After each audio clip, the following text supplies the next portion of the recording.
Exactement, merci beaucoup. Donc je vais tâcher de vous présenter un topo qui est plutôt pratique pour vous donner des éléments qui vont peut-être vous permettre de vous en sortir dans certaines situations qui posent quand même problème. Je n'ai pas de conflit d'intérêt à déclarer en rapport avec cette thématique. Pour quelques éléments de contexte, 70 à 80% des patients hospitalisés actuellement ont besoin d'un accès veineux périphérique. Donc ça en fait un geste technique qui est très fréquent.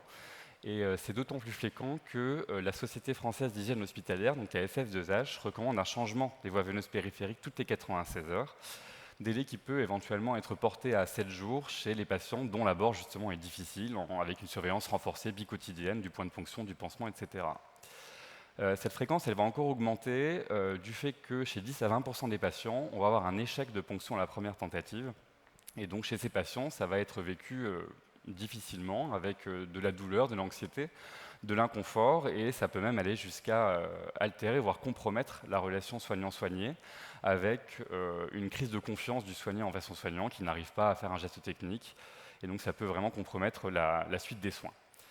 Donc, l'abord veineux difficile, on sait qu'il est difficile quand on n'y arrive pas, ça on n'a pas dit ça de dire ça, mais il y a des gens qui ont essayé de prédire un petit peu la difficulté de poser un abord veineux périphérique, avec notamment par exemple cette échelle, l'échelle ADIVA, qui a été publiée en 2016, qui regroupe 5 items qui valent tous 1 point. Pour 0, 1 point, on a 5% de chance d'échec de la cannulation veineuse périphérique à la première ponction, 2 à 3 points, 37%, donc on a un risque dit modéré, et un risque très élevé de 97% si on a 4 ou 5 points à cette échelle. Donc les critères, vous les voyez, ils sont relativement simples et reproductibles.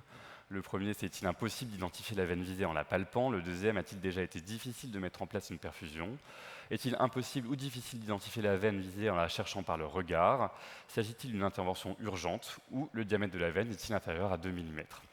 Donc cette échelle, elle peut éviter par exemple les situations où vous êtes appelé en recours pour perfuser des patients qui ont déjà été piqués une fois, 2 fois, 5 fois, 10 fois, ça arrive fréquemment malheureusement.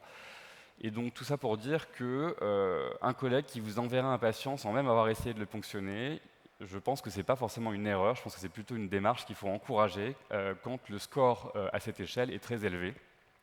Et donc je pense que c'est quelque chose qu'il faut essayer d'avoir en tête pour peut-être éviter des parcours douloureux et difficiles à certains de nos patients. Donc vous êtes devant votre patient à qui il faut poser une voie veineuse, chez qui on n'a pas essayé ou chez qui on a essayé 10 fois. La première question qu'on va se poser, c'est combien de temps va durer le traitement par voie veineuse périphérique. Donc ça, c'est l'organigramme qu'on utilise à Bicêtre pour choisir le dispositif qu'on va poser au patient. Donc là, c'est juste la portion sur les voies veineuses périphériques. Et donc, combien de temps va durer le traitement? S'il dure plus d'une semaine, on va d'emblée se diriger vers un dispositif qui est le Midline, qui est un dispositif plutôt récent, une voie veineuse périphérique que je vais détailler après. Si la durée prévisible de traitement est de 1 semaine ou moins, on va s'interroger sur le capital veineux. S'il est bon, on va poser une voie veineuse standard. S'il est mauvais, on va aller poser plutôt une voie veineuse périphérique éco-guidée. Ou dans certains cas, vous allez voir également un midline d'emblée, même si la durée de traitement prévisible est inférieure à 7 jours. Concernant la voie veineuse périphérique éco-guidée, quelques mots techniques assez pratiques. Donc il faut toujours utiliser un garrot, sinon vous n'en sortirez pas. Pratiquer une asepsie stricte, donc on protège le patient et l'échographe avec une gaine stérile, du gel stérile, des gants stériles.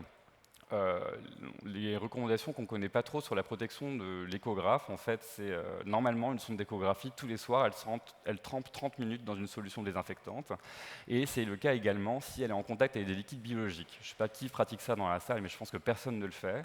Et donc en pratique, le coup de lingette, théoriquement, ne suffit pas, donc il faut protéger sa sonde d'échographie. Après, est-ce qu'on fonctionne in plane, out of plane, donc dans le plan ou hors du plan des ultrasons, voire en combinant les deux approches?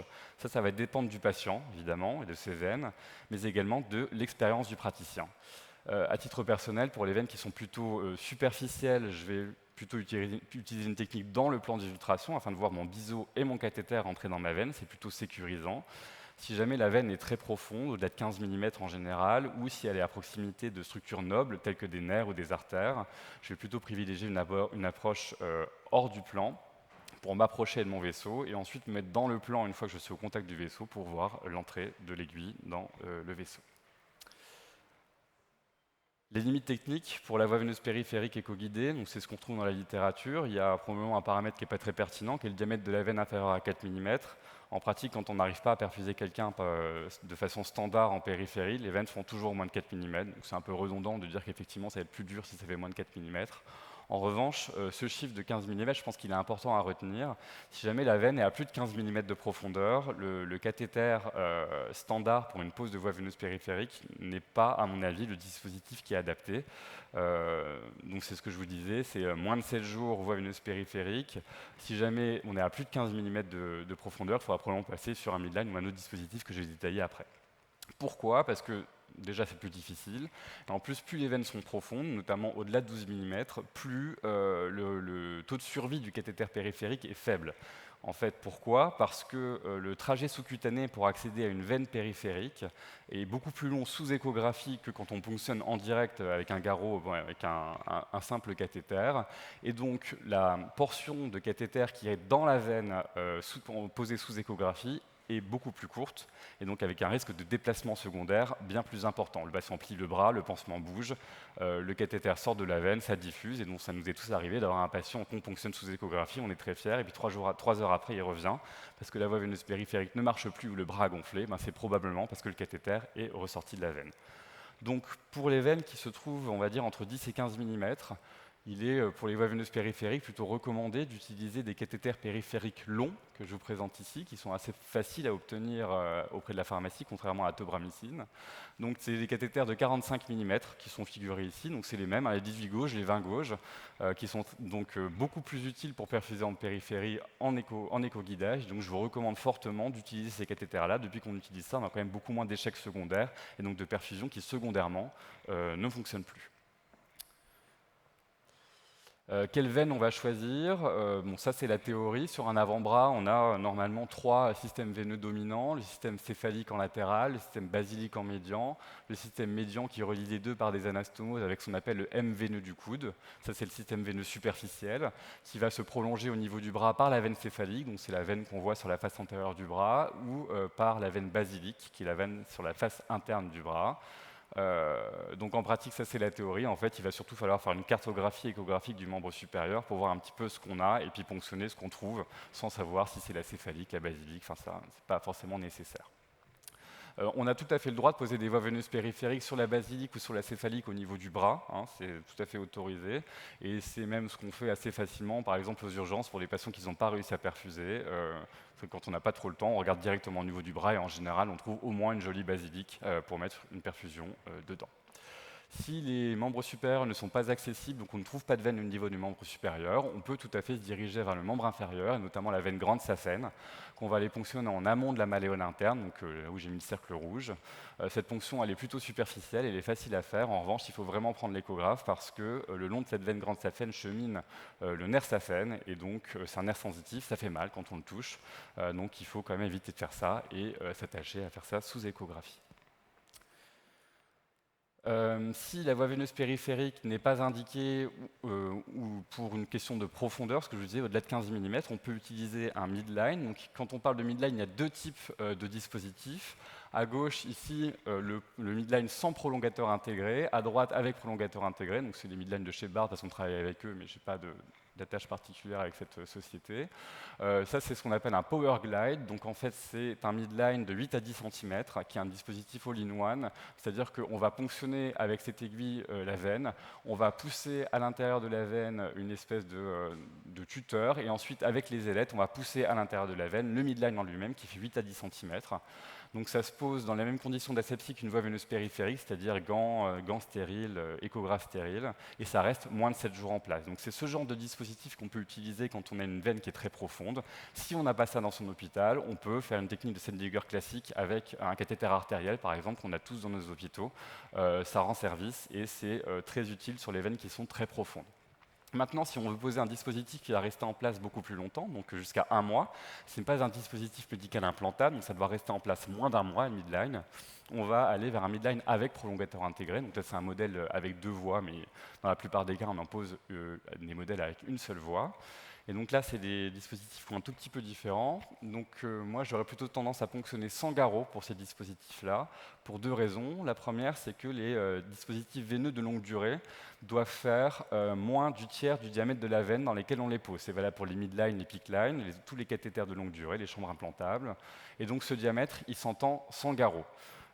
Donc on va dire c'est compliqué, comment on fait? En fait, une veine en pratique qui fait 3 mm, on peut mettre du 3 French dedans, 4 mm du 4 French, 5 mm du 5 French. Donc ça, c'est une règle qui est un peu méconnue, mais si jamais on ne la respecte pas, en fait, il y a un haut risque thrombogène des cathéters qu'on va mettre dans les veines.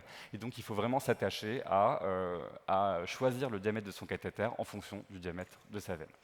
Et donc la deuxième raison pour laquelle je conseillerais de ponctionner sans garrot, c'est parce que si jamais, au premier essai, vous ne réussissez pas à ponctionner correctement votre veine, vous la touchez sans monter le cathéter, vous allez directement avoir un hématome qui se crée sous garrot, tandis que sans garrot, il n'y aura pas d'hématome qui va se créer instantanément et vous allez moins compromettre la vision de votre champ là où vous travaillez, en fait, et pouvoir avoir droit à un deuxième, voire un troisième essai. Donc comme ce sont des dispositifs de longue durée jusqu'à 1 mois, ce sont des dispositifs qui se posent avec une asepsie chirurgicale, donc les mêmes dispositifs que tout à l'heure, plus un calot, un masque, une casaque stérile. Donc c'est un peu plus on va dire, compliqué en termes de logistique. Et par contre, pour l'abord veineux, in plane, out of plane, j'ai le même discours que tout à l'heure, c'est la même chose. J'ai mis ici deux images échographiques des veines qu'on va ponctionner le plus souvent pour le midline. Donc ici, une veine basilique, donc au-dessus du pli du coude. Vous voyez que c'est, bon, ici, chez un patient qui a une veine de bon calibre, qui fait plus de 5 mm, on peut mettre du 5 French dedans. Elle est superficielle, elle est à moins de 0,5 cm de profondeur. Et donc c'est une veine qui va facilement être ponctionnée sous échographie. À droite, j'ai figuré des veines brachiales. Donc là, on passe d'un système veineux profond, c'est-à-dire c'est des systèmes veineux qui sont accolés à des structures nobles, ici l'artère humérale ou brachiale et le nerf médian. Donc ici, typiquement, même si la profondeur n'est pas très élevée, j'aborderai hors du plan pour arriver devant ma veine, et au moment où j'arrive devant ma veine, je tourne ma sonde pour rentrer dans ma veine, dans le plan, et voir mon biseau rentrer dans ma veine. Donc ça, c'est les deux veines principales dans lesquelles on va poser des midlines. Maintenant, qui a le droit de poser des midlines? La pose de midline est un geste médical. Donc il y a des structures dans lesquelles les IAD ou les infirmiers posent des midlines. Il faut que cela se fasse dans le cadre d'un protocole de coopération qui est ici fixé par arrêté en mars 2021. Et donc ça se fait dans le cadre d'un protocole de coopération qui sous-entend une formation théorique du délégué, une formation pratique avec un certain nombre d'actes.